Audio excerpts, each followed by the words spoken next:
नदिया नदिया सरजू के तीरमा कौशल्या रानी रुदन करई हो। नदिया सरजू के तीरमा कौशल्या रानी रुदन करई हो। सखियाँ मारब जहर विष खाई जनम मोरा निष्फल हो। सखियाँ मारब जहर विष खाई जनम मोरा निष्फल हो। ओही समैया बोली सरजू रानी, ओही समैया बोली सरजू रानी जिन विष खाई हो। ओही समैया बोली सरजू रानी जिन विष खाई हो। रानी मोरे जला करहूँ स्नान हरसी घर जायु हो। रानी मोरे जल करू स्नान हरसी घर जायु हो। पहिला सपन रानी देखी पहिला पहर राती हो।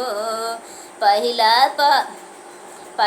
सपन रानी देखी पहिला पहर राती हो।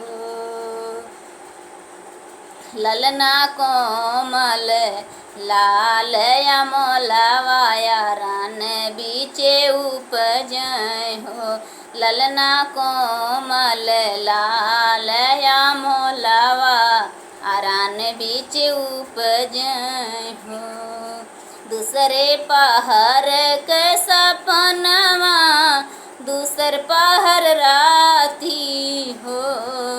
दूसरे पहर के सपनवा दूसर पहर राती हो।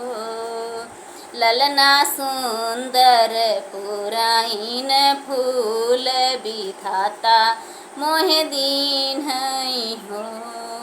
ललना सुंदर पुराइन फूल विधाता मोहे दीन हो। तीसरे पहर के सपनवा तीसरे पहर के सपनवा तीसरा पहर राती हो। तीसरे पहर के सपनवा तीसरा पहर राती हो। ललना नीर तरमा के पानिया रहिया भैले हो। ललना नीर तर के पानिया रहिया भैले हो। सपना सुफल कौशल्या राम अवतार ली हो। सपना सुफल कौशल्या जब राम अवतार ली हो। अब हर से माधो भुआल अमृत फल पावेन हो। अब हर सीत माधव भुआल अमर फल पावई हो। नदिया सरजू के तीरमा कौशल्या रानी रुदन करई हो। सखियाँ मारी जइबे जहर विष खाई जनम मोरा निष्फल हो।